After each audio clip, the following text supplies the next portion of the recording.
Le volley, je pourrais pas faire plus crédible, plus rapide que ça. Ça fait 10 mois que j'ai commencé le volley, j'en avais déjà fait avant quand j'étais tout petit. Et c'est une passion, vraiment. Genre le volley, c'est une grosse passion. J'ai des ballons, j'ai des chaussures, des équipements. Oui, j'ai regardé avec la plupart des fans de volley. Je t'attends, français. Quoi, Ah ouais, avant que vous notifiez, j'ai une nouvelle coupe de cheveux. Ça, je pense que j'en parlerai dans une prochaine vidéo. J'étais, pour la dernière séance de volley, on faisait un tournoi de soft volley. Donc pour ceux qui ne voyaient pas, le soft volley, c'est comme du volley, donc normal avec les règles du volley, et les terrains du volley, les filets du volley, mais avec des ballons beaucoup plus gros, beaucoup plus légers et moins solides. Donc en théorie, tu te dis, te blesser en soft volley, c'est impossible. Sur le papier. Pour ceux qui ont vu les rediffusions de live, ou ceux qui étaient sur les lives même, il s'est passé un petit truc. Je me suis blessé au volley. Je me suis fait une double entorse à la cheville, enfin au pied même, je me suis fait une double entorse sur le même pied. Merci, je sais. Donc d'abord, je vais vous raconter comment ça s'est passé, ce que j'ai dû faire, toutes les péripéties parce que c'est pas encore fini, et voilà. Et puis voilà, on y va, et puis j'ai oublié le terme, mais clap, bonjour. Tu peux dire bonjour avant d'arriver? On est où là? Bienvenue dans cette vidéo où je vous explique ma blessure à la cheville. Donc, les amis, les copains, les copinous, les frérots, les friends, je vous ai expliqué que pour la dernière séance de volley, j'étais par plusieurs. Et c'était un tournoi avec des gens au hasard, c'est-à-dire qu'on a plusieurs catégories et chaque personne était avec des personnes de différentes catégories. Et du coup, en vue de ça, je me mets avec une équipe avec des gens que je ne connais pas, à part le plus grand que je connaissais parce que c'est un coach. On fait le premier match, tout se passe bien, ça tourne parce qu'il n'y avait pas assez de terrain. On va dehors, on mange, on boit, nanana. Ensuite, je refais un deuxième match. Ma grand-mère vient me voir à 2-3 matchs. Ensuite, elle repart parce qu'elle doit rentrer. Il y a un moment où on joue un match, fallait absolument pas le perdre, sauf qu'on était en train de perdre. Et du coup, vraiment, on était grave dans le mal. Mais vraiment, c'est un truc de ouf. Et du coup, je décide, vu que j'étais un des plus grands, d'aller en position 3. Au volley, la position 3 en 4 contre 4, c'est celle-ci, c'est le passeur. Et en gros, le passeur, lui, son rôle, du coup, c'est de faire les passes. Non, c'est pas vrai! Mais c'est super ça! Pourquoi tu me l'as pas dit plus tôt? Quand il reçoit après la réception. Non, c'est pas vrai! Mais c'est super ça! Pourquoi tu me l'as pas dit plus tôt? Pour que l'attaquant puisse attaquer. Non, c'est pas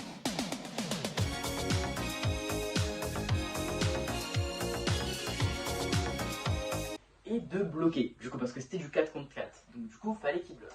Comme j'étais le plus grand, je me suis dit, vas-y, je vais pouvoir bloquer. Du coup, j'arrive en passeur, tout se passe bien. Et au bout d'un moment, ma bille se décompose en 30 secondes où j'ai juste le temps de réagir au moment où je vois le passeur d'en face faire une passe arrière et l'attaquant, donc en 2, commence à faire sa course d'élan et tape. Comme je suis passeur, mon devoir est donc de bloquer. Donc première chose que je fais, je me mets comme ça, je me décale, je saute, je bloque. Sur le papier, tout allait bien, tout était parfait. Mais dans la pratique, dans la théorie, c'était pas du tout ça. Il s'est passé quelque chose. Donc là, je saute, je fais mon bloc passe, mon bloc vraiment bloque la balle retombe dans le camp adverse. Et quand je ratterris, le gars qui a fait son attaque ratterrit au même moment, sauf qu'il ratterrit sur mon pied droit. Ouais. Il ratterrit sur mon pied droit. Et je crois que j'ai jamais autant souffert de ma vie à ce moment-là. Donc du coup, on me met sur le côté, on se lève la cheville sur une chaise, mon coach qui appelle ma mère. C'était un moment de stress intense parce que tout le monde venait vraiment pour me demander ce que j'avais, si j'allais bien, si genre tout le monde est là, t'as l'attention sur toi d'un coup et ça je déteste ça, j'ai horreur vraiment, il n'y a pas d'autre mot que de dire j'ai horreur de ce qui se passait. Mais bon, je suis un gaillard donc je fais un peu le malin, je dis que tout va bien, etc. Donc je rentre chez moi, première chose que je fais, je me pose dans mon lit, je suis KO, j'en avais marre, en plus j'avais fait 2 heures de sport avant, j'étais dans les vapes, j'avais mal à la cheville, je voulais juste mourir, vraiment, c'est tout ce que je voulais mourir, la mort. Bref, on passe à autre chose, où ma mère me donne un pochon de glace, vraiment, donc ça va jusqu'à là, je vais te dire ça va, tout va bien. Je voulais juste mourir, je voulais juste mourir, je voulais juste mourir. me dit tu le mets, et ensuite quand c'est fini, quand c'est plus froid, tu me dis je te mets une attelle, et on avait du gel, c'était de l'arnica en gros si vous voulez. Et en gros, je m'en mets matin, en gros c'est wesh, faut que je me calme. Et je m'en mettais quasi tout le temps, c'est-à-dire matin, midi, soir, poche de glace, massage, gel. Vraiment, c'était horrible, surtout que je ne pouvais pas me déplacer, le moindre mouvement me faisait hyper mal, donc pour aller aux toilettes c'était un enfer, enfin genre faire des trucs primordiaux c'était un enfer. Je ne pouvais plus sortir chez moi, j'étais bloqué chez moi. J'ai entrouvert les volets pour la vidéo parce que sinon la vidéo c'est noir, c'est le noir complet. Donc du coup, j'étais dans le noir constamment en fait. La seule lumière que je voyais c'était la lumière de ma console parce que je regardais des films et des séries. Mais c'était tout en fait, je voyais juste les lumières bleues des écrans. Du coup, je prends un vrai coup au moral. Et c'est vachement dur, voilà. Genre, je me suis rendu compte pendant le confinement, ça allait encore parce que je sortais un peu de temps en temps, etc. J'étais une première partie du confinement chez mes grands-parents, donc ils avaient un jardin. Mais là, vraiment, je me suis retrouvé seul, dans le noir, dans ma chambre. Mes parents travaillaient. Et c'était horrible en fait. Sauf que je me suis fait ça le 23 juin. Qu'est-ce qu'il y a le 26 et 27 juin? Si t'es un homme, tu viens ici. Et là, tu vas repartir mal, mon copain. Je te le dis, le caveau de mon père et de ma mère, tu vas partir mal. Venez si vous êtes des hommes, je vous attends. Le volet. C'était une blague. Eh gros, t'as fait rire tout le monde, regarde.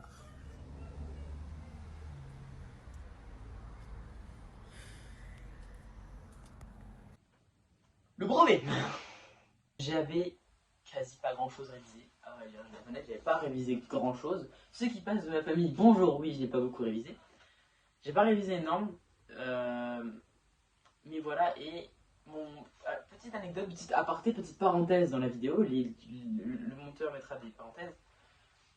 En gros, le truc méga drôle, c'est que mon meilleur ami slash frère de cœur que vous avez vu dans la vidéo anniversaire, Hugo, s'est fait la même blessure, en beaucoup moins grave, je vous rassure. Il s'est fait la même blessure en beaucoup moins grave, vraiment le lendemain, je crois. Ouais, c'était le lendemain. Voilà, c'était pour vous dire à quel point on n'est pas futé l'un comme l'autre.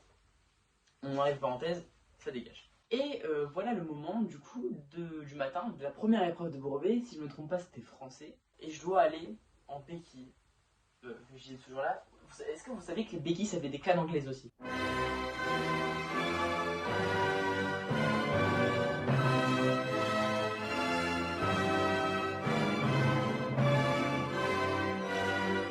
Voilà, j'ai découvert ça. J'ai dû aller en béquille jusqu'au collège. Pour ceux qui savent où est-ce que j'habite, vous vous dites c'est pas si loin que ça le fait. Sauf que je n'ai jamais utilisé de béquille de ma vie. Jamais de béquille de ma vie. C'était un enfer. Kevin, que vous avez vu sur la vidéo d'anniversaire, qui est mon meilleur ami, vraiment, il est venu me chercher une demi-heure avant les une demi-heure où on doit y être. Donc il fallait être là à 8h30. On est parti à 8h de chez moi. On a mis 23 minutes à faire un chemin qui d'habitude nous en prend 5. Parce que j'étais en béquille en fait et j'avais jamais utilisé de béquille, donc tu te retrouves complètement perdu. Ma cheville elle m'a pas trop dérangé à la limite pour mes épreuves de brevet. Tu la sens pas trop, genre j'ai réussi à le mettre par terre. Jusqu'à là, tout se passe bien. Et là, voilà la fin de l'épreuve. Ça sonne, c'était la rédaction, ça dure 2 heures, mais si t'as fini avant, tu peux sortir au bout d'1 heure. Ce que j'ai fait, ce que je n'aurais pas dû faire, je sors avec du coup Kevin parce qu'il avait fini aussi, il s'arrêtait au 1 heure. Et on se retrouve dehors et là on se dit bah va falloir faire le chemin dans le sens retour parce que je ne mangeais pas à la cantine. Un enfer, c'est juste le mot que j'aurais à dire, c'est un enfer. Il s'est apparu qu'il commençait à faire bien chaud. Donc à midi, il faisait déjà à 11h30 même, à peu près 11h, 11h30, il commençait à faire vraiment bien chaud. Donc refaire le même chemin que ce que j'ai fait le matin avec la chaleur et l'envie de bouffer, c'était un supplice, vraiment, c'était un supplice. Je rentre chez moi le premier midi, c'était le lundi du coup, et heureusement mon père était rentré du boulot, donc du coup j'ai pu lui demander de m'emmener l'après-midi. Donc du coup je rentre, j'ai une pause très courte, donc parce que le temps que je revienne chez moi, etc. Vraiment, quand vous faites du sport, attendez-vous à ce genre de choses. Genre quand vous vous lancez dans un sport... Eh bien, méfiez-vous. C'est un conseil d'ami que je vous donne. Le risque zéro n'existe pas. Donc, il faut absolument vous dire que ça vous arrive, c'est pas grave. Moi, j'ai dramatisé énormément la chose parce que c'était la première fois que je me blessais aussi fatalement dans ma vie. Genre, je m'étais déjà blessé, je m'étais fait une entorse au petit doigt au volet en début d'année, mais c'était pas horrible, ça m'a pas empêché de vivre. Mais là, vraiment, la cheville, tu utilises ta cheville constamment en fait pour marcher, pour bouger et tout. Ça t'handicape de ouf. Donc, vraiment, si vous vous lancez dans un sport, que ce soit le volley, que ce soit le tennis. Il y a le basket aussi. Ma grand-mère qui a fait du basket dans sa jeunesse, ça lui arrivait pareil. C'était tout con, hein. Elle avait un bon niveau et tout, mais le problème c'est qu'elle a mis un panier, le ballon est redescendu, il a glissé, et quand elle a atterri, le ballon a roulé en dessous de son pied, et elle s'est fait une entorse à la cheville. Ça vous arrive tout con en fait, dans chaque sport. Le monteur qui regardera cette vidéo, Laissez-moi tranquille. Laissez-moi tranquille. Je vous ai rien demandé. Je vous connais pas. Je vous ai pas fait de mal. Je vous ai rien fait. il s'est déjà fait mal à la cheville une fois parce qu'il a couru.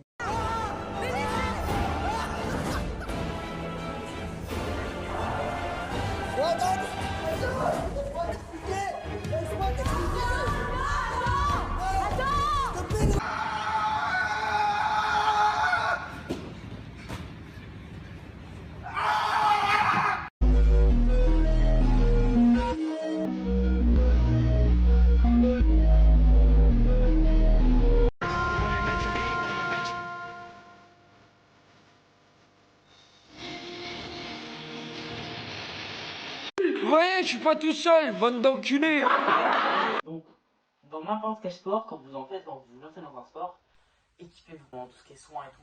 Parce que vraiment, ça peut arriver à tout moment. Si ça vous arrive, c'est normal, ça arrive dans chaque sport, c'est le risque des sports. Et dramatisez pas trop. Je voulais juste mourir. Si vous dramatisez, ça peut aller très loin. Après, dramatisez un peu parce que moi j'ai fait une erreur qui derrière m'a été fatale. Vraiment, genre c'était horrible. Ensuite, c'était l'épreuve de maths. Pareil, je pouvais sortir 1 heure avant. Je finis 1 heure avant la fin de l'épreuve. Je me suis dit, j'ai foiré, c'est pas possible, j'ai eu 65. Je suis une merde en matin, mais j'ai eu 65 sur 100. Alors qu'au brevet blanc, j'ai eu 26. Donc là, mon père n'est pas dispo parce qu'il avait un rendez-vous, donc je suis obligé de rentrer à pied, enfin en béquille. C'était pareil, horrible, full horrible, mais bon, ça allait déjà un peu mieux. Vous voyez, je commençais à prendre le coup de main. Je rentre chez moi, je stresse, je révise un peu pour le lendemain, et même routine le lendemain, sauf que le problème, c'est que la pause était plus courte et que mon père n'était pas là à midi, donc j'ai dû le refaire aller-retour. Plus les jours passent, plus ma cheville reste gonflée, c'est moche, c'est pas beau, c'est horrible. Et il aura fallu attendre 1 semaine pour que je me réveille enfin et que je dise à ma mère, bon écoute, faut aller aux urgences parce que vraiment je le sens pas. Enfin, ma mère m'a un peu forcé, mais elle m'a clairement forcé en fait. Mais j'étais d'accord pour aller aux urgences parce que c'était vraiment urgent. Non, c'est pas vrai. Mais c'est super ça. Pourquoi tu me l'as pas dit plus tôt? Le but des urgences, vraiment c'était urgent. Il fallait que j'y aille maintenant parce que ma cheville était encore gonflée, etc. Je reposais à peine le pied par terre, je pouvais pas marcher, enfin c'était un moment horrible et j'avais les résultats du brevet à attendre aussi, enfin il y avait une accumulation de stress en moi qui stresse facilement. On était à ce qu'on appelle une maison de prise en charge rapide. C'est des urgences mais en mode c'est plus rapide et ça fait médecin traitant en même temps. Du coup on y va et ma mère qui travaille dans un hôpital tombe sur une de ses anciennes collègues, donc du coup le feeling passe trop bien. C'était beaucoup trop bien jusqu'à ce qu'on me dise écoute, il va falloir prendre une radio. Je fais ok, on me pose sur une table, on fait ma radio de ma fille. Déjà le gars pendant qu'il fait ma radio il fait des trucs en mode Je t'attends, refais. ah.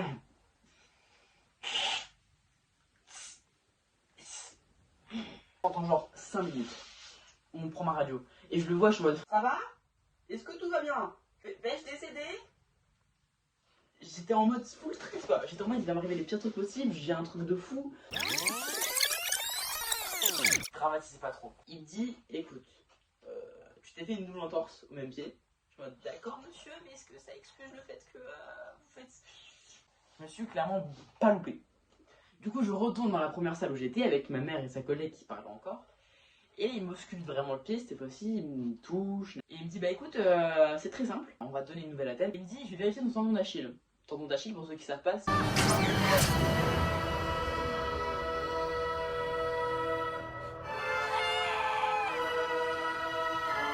il me dit qu'il est un peu fragilisé, mais qu'avec le temps ça va se réparer et que ça va aller. On retourne en salle, il me donne l'attelle, etc. Et il fait, je crois que j'ai oublié de te dire un truc. Du coup on retourne dans la première salle, je me re-allonge, il me retouche le pied, il fait, va falloir des piqûres d'anticoagulants. Et j'ai suivi mes cours des SVT, je suis en mode, mais enfin, pourquoi en fait, je comprends pas vraiment, j'ai une entorse au pied, j'ai pas un truc au poumon, au cœur. Il me dit, écoute, vu que tu peux pas poser ton pied par terre, tu peux pas marcher. Du coup, ton sang, il a pas le. Faut comprendre que quand tu marches, en fait, ton sang fait ça. En fait, quand tu marches, ton sang fait ça. Donc, il va en bas forcément, mais avec le mouvement, ça remonte. Sauf que comme je posais plus mon pied par terre, je marchais pas avec mon pied. Mon sang coagulait dans mon pied et ça pouvait créer un caillou de sang. Pour ceux qui savent pas ce que c'est un caillou de sang, c'est un truc qui se forme avec la coagulation de ton sang et qui peut remonter jusqu'à tes poumons. Et ça fait des problèmes à tes poumons. Ça peut remonter jusqu'au cœur et tu peux en mourir. Quand on m'a dit que je pouvais en mourir, et que bien souvent quand on venait juste de détecter le caillou de sang, quand on m'a dit oui, alors on peut le détecter, mais bien souvent quand tu le sens ou quand tu le détectes, c'est trop tard. Prescrire des piqûres d'anticoagulants. Est-ce que YouTube va accepter ça? Je suis pas sûr, mais bon. C'est ça. L'aiguille fait ça à peu près. J'en avais donc 6 à me mettre chaque jour. Je me mets ça pendant 6 jours dans le vide pour éviter de mourir en fait. Ça fait mal, c'est horrible. Je crois que j'ai encore les marques des piqûres alors que ça fait genre quasi une semaine que j'ai arrêté. Vraiment, c'était horrible. Du coup, anticoagulant, nouvelle attelle. Ils me prescrivent de la nouvelle pommade. Si c'est l'Arnica, l'Arnigel, la marque Arnigel, genre qui est conseillée par tout le monde, on prenait des sous-marques, etc. Là, ils nous ont vraiment mis l'Arnigel. Ça fait 3 semaines que je l'ai et malheureusement. Tu te dis normalement une châtaigne, toi qui as déjà vu une entorse, ou 3 semaines dans cette guérie, qu'est-ce qu'ils font encore avec ton attelle? Malheureusement, ça n'a pas dégonflé. J'ai encore un peu mal. Donc il va falloir que j'aille au kiné, faire des séances de kiné. Non, c'est pas vrai! Mais c'est super ça! Pourquoi tu me l'as pas dit plus tôt? Pour dégonfler mon pied et pour faire en sorte que j'ai beaucoup moins mal. Je passais par plein d'étapes en fait. Je me suis dit oui, ça va aller, nanana, dans 3 semaines c'est fini. Le jour officiel où j'étais plus censé avoir mal, enfin où c'était censé être fini, c'était le vendredi 14 juillet. La belle date, fête nationale de la France, le fromage, le saucisson, le vin, la baguette, tout ça. Sauf qu'au final, avec mon erreur et mon inconscience de dire non, je veux pas aller aux urgences, non, la première semaine, ça a tout retardé, ça a tout décalé et j'ai rien arrangé.